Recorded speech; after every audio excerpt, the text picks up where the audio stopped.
Imagine for a second that right now, inside your skull, you are operating an incredibly ancient piece of survival hardware. You are basically a biological machine, meticulously crafted over millions of years for one absolute, unyielding purpose, and that is to keep you alive in a very hostile world. But here's the brutal truth of it. We're ancient survival machines operating in a modern, hyper-connected world. And that mismatch, it is literally tearing us apart. Okay, let's dive into this. Have you ever wondered why it feels so impossibly hard to stick to a goal? Or why you feel chronically stressed out, even when you're perfectly safe sitting on your couch? Why is your brain actively sabotaging your success? Well, the answer is that our minds are trapped in this endless fight-or-flight loop. You see, your biology doesn't care about your happiness or your career goals. It really only cares about keeping you breathing. Section 1. Wired for survival, not success. The brilliant neuroendocrinologist Robert Sapolsky points out a massive, glaring flaw in our modern lives. Think about animals, like zebras. They face short-term physical threats. A lion chases them, they run, and if they survive, the stress completely stops. Humans, on the other hand, we face chronic psychological stress. We trigger the exact same massive life-or-death physiological emergencies just by worrying about finding a parking spot or a looming deadline or even a weird social media post. We're constantly running from lions that just don't exist. And the system driving all this everyday panic? It's your amygdala. This is System 1, the incredibly fast, unconscious hub of fear, aggression, and split-second emotional reactions. It manages roughly 96% of our decisions. This tiny, almond-shaped structure hijacked our ancestors to sprint away from predators in a fraction of a second. But today, it makes us fiercely, almost comically hyper-reactive to everyday, non-lethal stressors. So there is a stark contrast between System 1, which is our fast, emotional, survival brain, and System 2, our slow, deliberate success brain, the prefrontal cortex. If you've ever wondered why pure logic or careful persuasion completely fails to change someone's behavior, or even your own behavior, it's because the information never even reaches System 2. System 1 intercepts it, triggers a primal emotion, and you react before you can even consciously think about it. Which brings us to Section 2, the endless dopamine trap. Now, what's really interesting about this concept is that pretty much everything we've been told about dopamine being the pleasure chemical is a myth. Actually, scratch that. It's a complete misunderstanding. Dopamine is driven by what's called prediction error signaling. It spikes from unexpected surprises and the anticipation of something, not from the actual pleasure or reward itself. It is entirely the molecule of anticipation. And there are basically two faces to this molecule. You've got desire dopamine, which is the short-term, impulsive gold digger making you crave immediate gratification. Then you have control dopamine, the cold, calculated string puller that relentlessly drives long-term achievement. Highly dopaminergic people are restless seekers. They might build immense wealth, achieve massive goals, and conquer the world, but they lack the neurochemical balance to ever actually sit down and enjoy the fruits of their labor. This agonizing reality is perfectly captured right here. From dopamine's point of view, having things is uninteresting. It's only getting things that matters. If you leave the system unchecked, you're literally running on a dopamine treadmill.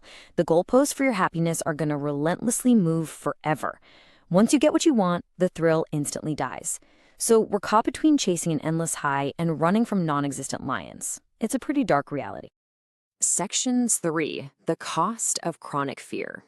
When you live in this hypervigilant, completely unsatisfied state, your body begins to rapidly break down. Let's look at the actual chemical weight of this stress.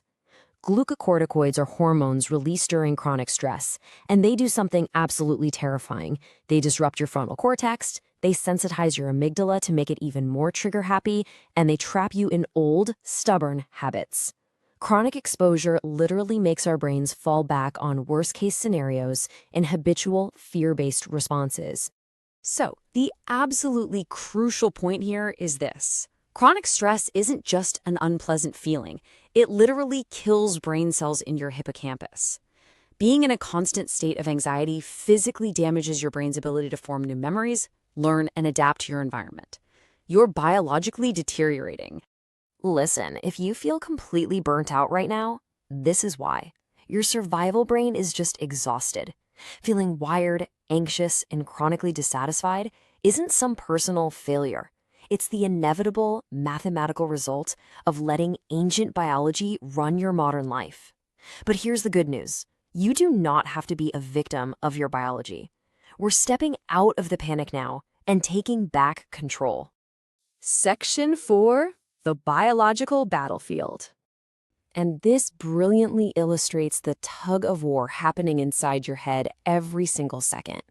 On one side, you have the extrapersonal space, the realm of dopamine and the future, always pushing you for more, more, more. On the other side, you have the peripersonal space, the here and now molecules like serotonin and oxytocin, rooted firmly in the present. These are the chemicals that allow us to actually experience joy and contentment with what's sitting right in front of us. Now, we obviously don't want to kill our dopamine, right? It motivates us. It builds civilizations. But we absolutely must learn to consciously shift into present mode. We have to let our here and now molecules give us a little peace to balance the blessing and the curse of our neurochemistry. Section 5. Neuroscience of True Thriving. To win this battle, we need to deploy our ultimate weapon. Neuroscientist Joshua Green discovered something incredible. He said, doing the right thing is not the harder thing. For people who have truly trained their minds, resisting temptation and thriving isn't this exhausting daily act of willpower. Instead, it becomes reflexive. It becomes a state of grace. But how on earth do we actually achieve that grace? The answer is your prefrontal cortex, the PFC. This is the absolute hero of your brain. It's the hub of regulation, restraint, and grit.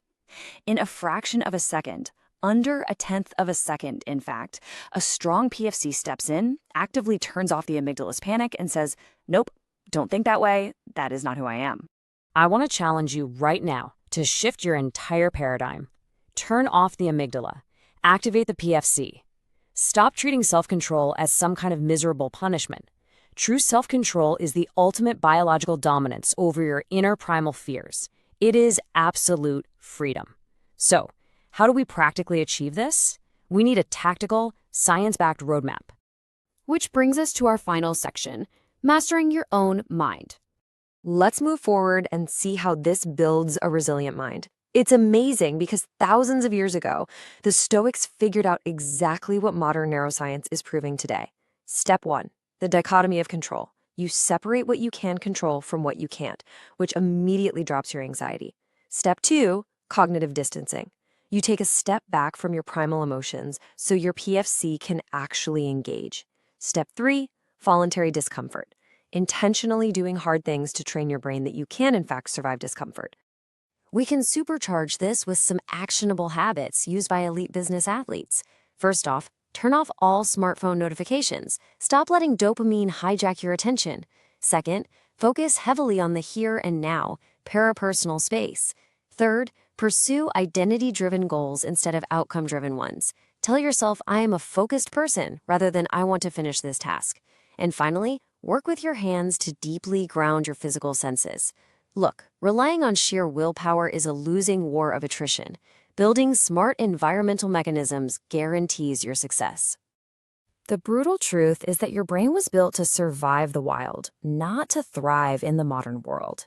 The battle is in your biology. Every single day, your amygdala wants you to panic, and your dopamine wants you to chase ghosts, but your prefrontal cortex holds the power to rise above all of it. So what's it going to be? Will you continue to just survive as a slave to your ancient chemistry? Or will you take command, master your mind, and finally start intentionally thriving?